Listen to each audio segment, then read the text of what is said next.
Sir, ಈಗ ಹಿಂದಿನಿಂದ ಈಗ ಮುಖ್ಯಮಂತ್ರಿಗಳಾಗಿದ್ದಾರೆ, ಹಿಂದೆ ನಗರಾಭಿವೃದ್ಧಿ ಮಂತ್ರಿಗಳಾಗಿದ್ದರು ಡಿ ಕೆ ಶಿವಕುಮಾರ್ ಅವರು. ಹೊಸ ಮುಖ್ಯಮಂತ್ರಿಗಳ ಹೊಸ ಜೋಶ್ ಹೇಗಿದೆ, ಏನೆಲ್ಲ ವಿಷನ್ ಇಟ್ಕೊಂಡಿದ್ದಾರೆ, ಏನು ಅಡ್ವೈಸ್ ಮಾಡ್ತಾರೆ ಸರ್? ಹೇಗೆ ಸರ್ ನಿಮ್ಮ ಫೀಲ್ ಹೇಗಿದೆ ಮುಖ್ಯಮಂತ್ರಿಗಳ ಜೊತೆ? ಲಕ್ಕಿ ಅವರು ಸಾಹೇಬರು they have sanctioned, I mean government has sanctioned about 2000 crores now for the development of roads in the city. So plus ಬೇರೆ ಬೇರೆ ಏನು ಪ್ರಾಜೆಕ್ಟ್ಸ್ ಇದೆ ಅದನ್ನು ಮೊದಲಿಂದ ಅವರು ಏನು ಪ್ರಾಜೆಕ್ಟ್ಸ್ ಇದನ್ನು ಸ್ಟಾರ್ಟ್ ಮಾಡಿದರು ಅದನ್ನು ಮುಂದುವರಿಸಲಿಕ್ಕೆ ಸಹ ನಾವು ಕ್ರಮ ತಗೊಳ್ತಾ ಇದ್ದೇವೆ. ಸೊ ಇದರಿಂದ ನಾವು ಸಿಟಿಗೆ ಬೆಟರ್ ಕ್ವಾಲಿಟಿ ಆಫ್ ಇನ್ಫ್ರಾಸ್ಟ್ರಕ್ಚರ್ ಕೊಡಲಿಕ್ಕೆ ನಾವು ಖಂಡಿತ ಮುಂದುವರಿಸಲಿಕ್ಕೆ ಅಥವಾ ನಾವು ಮುಂದೆ ಹೋಗಲಿಕ್ಕೆ ಅಥವಾ ಈ ಕೆಲಸ ಮುಂದುವರಿಸಲಿಕ್ಕೆ ನಾವು ಕ್ರಮ ತಗೊಳ್ಬೋದು. ಇಲ್ಲ, ಮುಖ್ಯಮಂತ್ರಿಗಳಾದ ನಂತರ ಏನಾದ್ರು ಪರ್ಟಿಕ್ಯುಲರ್ ಏನಾದ್ರು ಅವ್ರ ವಿಷನ್ ಏನಾದ್ರು ಶೇರ್ ಮಾಡಿ? Basically minister honourable DCM when he was the honourable chief minister, when he was the deputy chief minister also, ಅವ್ರದ್ದು ವಿಷನ್ ಏನಿತ್ತು ಅಂತ ಹೇಳಿಬಿಟ್ರೆ ಸ್ವಲ್ಪ major infrastructure projects which are important for Bangalore ಅದನ್ನು ಒಂದು ಐಡೆಂಟಿಫಿಕೇಷನ್ ಮಾಡಿಕೊಂಡು ಸಿಟಿನಲ್ಲಿ ಇರ್ತಕ್ಕಂಥ ಕಂಜೆಷನ್ ಇರ್ಬೋದು, ಸಿಟಿನಲ್ಲಿ ಇರ್ತಕ್ಕಂಥ ನಮ್ಮ ಪಬ್ಲಿಕ್ ಟ್ರಾವೆಲಿಗೆ ಹೋಗಲಿಕ್ಕೆ ಏನು ವ್ಯವಸ್ಥೆ ಮಾಡಬೇಕು, ಕಸದ ಸಮಸ್ಯೆ ಏನಿತ್ತು ಅದು ಎಲ್ಲದಕ್ಕೆ ಒಂದು ಸೊಲ್ಯೂಷನ್ ಕಂಡು ಹಿಡಬೇಕು ಅಂತ ಹೇಳಿ ಅದರಲ್ಲಿ ಭಾಳಷ್ಟು ಕೆಲಸ ಮಾಡಿದರು. ಅದರ ಜೊತೆಗೆ ಇರ್ತಕ್ಕಂಥ ಏನು ಸಿಟಿನಲ್ಲಿ ಬೇಕಂತ ಪ್ಲ್ಯಾನಿಂಗ್ ಇರ್ಬೋದು ಅಥವಾ ಏನಾದರೂ rules which will be of benefit for citizens ಅದೆಲ್ಲ ನೋಡಿಕೊಂಡು ಅದನ್ನು ಇಂಪ್ಲಿಮೆಂಟ್ ಮಾಡಲಿಕ್ಕೆ ಕ್ರಮ ತಗೊಂಡಿದ್ದು. ಈಗ we are definitely sure that we will get the same support for the urban development department. ಏನು ಅವರ ವಿಷನ್ ದಾರಿನಲ್ಲಿ ಏನು ಅವರು ಹಾಕಿದರು ಅದರಲ್ಲಿ ಇಂಪ್ಲಿಮೆಂಟ್ ಮಾಡಲಿಕ್ಕೆ ಸಪೋರ್ಟ್ಸ್ ಖಂಡಿತ ಸಿಗುತ್ತದೆ. ಆಮೇಲೆ ಹೊಸ ಮಂತ್ರಿಗಳು ಬಂದಿದೆ ಸರ್, ನಗರಾಭಿವೃದ್ಧಿ ಮಂತ್ರಿಗಳು ಕೃಷ್ಣ ಬೈರೇಗೌಡರು. ಅವ್ರ ಬಗ್ಗೆ ಸರ್, ಅವರ 2-3 ಮೀಟಿಂಗ್ಗಳನ್ನ ತಾವು ಅಟೆಂಡ್ ಮಾಡಿದ್ದೀರಿ. ನಾವು ಅವ್ರ ಜೊತೆಗೆ 2-3 ಮೀಟಿಂಗ್ಸ್ ಭಾಳಷ್ಟು ನಾವು ಡಿಪಾರ್ಟ್ಮೆಂಟ್ ಇದು ಬ್ರೀಫಿಂಗ್ ಎಲ್ಲ ಮಾಡ್ತಾ ಇದ್ದೀವಿ.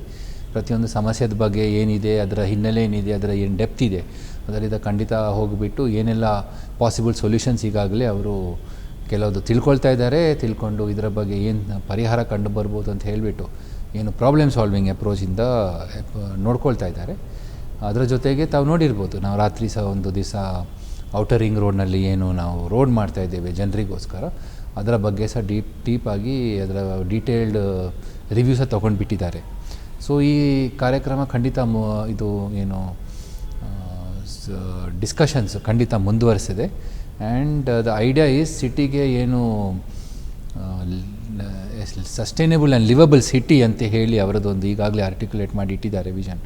ಖಂಡಿತ ಆ ದಾರಿನಲ್ಲಿ ಹೇಗೆ ಏನೆಲ್ಲ ಕಾರ್ಯಕ್ರಮ ಮಾಡ್ಬೋದು, ಏನೆಲ್ಲ ಜನರಿಗೆ ಅಂದರೆ ಸಾರ್ವಜನಿಕ ಏನು ಬ್ಯಾಂಗ್ಳೂರಿನ ನಾಗರಿಕರಿಗೆ ಏನು ಅನುಕೂಲ ಮಾಡಿಕೊಂಡು ಅವರ ಜೀವನ ಸುಧಾರಣೆ ಮಾಡಲಿಕ್ಕೆ ಏನೆಲ್ಲ ನಾವು ಮಾಡ್ಬೋದು, ಹೇಗೆ ನಾವು ಅಪ್ರೋಚ್ ಮಾಡಬೇಕು ಅದರ ಬಗ್ಗೆ ಪ್ಲ್ಯಾನ್ ಮಾಡಿ ಡೈರೆಕ್ಷನ್ಸ್ ಕೊಡ್ತಾಯಿದ್ದಾರೆ.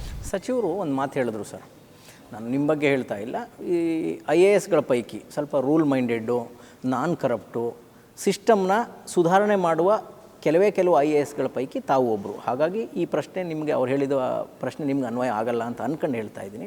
ಇಲ್ಲಿ ಸಿಸ್ಟಮ್ದು ಪ್ರಾಬ್ಲಮ್ ಅಲ್ಲ, ನಮ್ಮ ಅಡ್ಮಿನಿಸ್ಟ್ರೇಷನ್ ಪ್ರಾಬ್ಲಮ್ಮು, ಆಫೀಸರ್ಸ್ಗಳ ಪ್ರಾಬ್ಲಮ್ಮು ಅನ್ನೋ ಅಭಿಪ್ರಾಯನ ಅವ್ರು ಹೇಳಿದ್ರು. ಆದರೆ ಹೇಳೋದ್ರ ಜೊತೆಗೆ ತಮಗೇನಾದ್ರು ಪರ್ಟಿಕ್ಯುಲರ್ ಜವಾಬ್ದಾರಿನ ಕೊಟ್ಟಿದ್ದಾರೆ ಸರ್ ಸಿಸ್ಟಮ್ ಸುಧಾರಣೆ ಮಾಡೋಕ್ಕೆ, ಆಡಳಿತಶಾಹಿಯ ಈ ಲೋಪಗಳನ್ನು ಸರಿಪಡಿಸೋಕೆ ಏನಾದ್ರು? ಈಗಾಗಲೇ ನಾವು ನಮ್ಮ ಮಾನ್ಯ ಮಂತ್ರಿ ಅವರು ಬಂದ ತಕ್ಷಣ ನಾವು ಎಕ್ಸಿಕ್ಯೂಟಿವ್ ಕಮಿಟೀಸ್ ನಿನ್ನೆ ಮಾಡಿಟ್ಟಿದ್ದೀವಿ. ಅಂದರೆ GBAದು ಏನು ಕಾನ್ಸ್ಟಿಟ್ಯೂಷನ್ ಮಾಡಿದ್ದೇವಲ್ವಾ, when the GBA act was made, ಅದರಲ್ಲಿ ವಿಶೇಷವಾಗಿ ಗ್ರೇಟರ್ ಬ್ಯಾಂಗ್ಳೂರ್ ಅಥಾರಿಟಿ ಮತ್ತು ಗ್ರೇಟರ್ ಬ್ಯಾಂಗ್ಳೂರ್ ಎಕ್ಸಿಕ್ಯೂಟಿವ್ ಕಮಿಟಿ ಅಂತ ಹೇಳಿಬಿಟ್ಟು 2 ಕಮಿಟೀಸ್ ಇದೆ. ಅದರಲ್ಲಿ ಎಕ್ಸಿಕ್ಯೂಟಿವ್ ಕಮಿಟಿನಲ್ಲಿ district minister for Bangalore is a head. So ಬಂದ ತಕ್ಷಣವೇ ಏನೆಲ್ಲ ನಾವು ಮೀಟಿಂಗ್ ಮಾಡಿಟ್ಟಿದ್ದೇವೆ, ಆಲ್ಮೋಸ್ಟ್ 10 ಡೇಸ್ ಕಳೆದು ಈ ಗ್ರೇಟರ್ ಬ್ಯಾಂಗ್ಳೂರ್ ಎಕ್ಸಿಕ್ಯೂಟಿವ್ ಕಮಿಟಿ ಮೀಟಿಂಗ್ಸ ನಿನ್ನೆ ಮಾಡಿಟ್ಟಿದ್ದರು.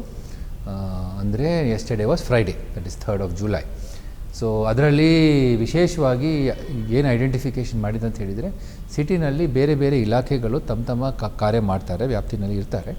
ಕೋಆರ್ಡಿನೇಷನ್ ಬಿಟ್ವೀನ್ ವೇರಿಯಸ್ ಏಜೆನ್ಸೀಸ್ ಭಾಳ ಇಂಪಾರ್ಟೆಂಟ್ ಇದೆ.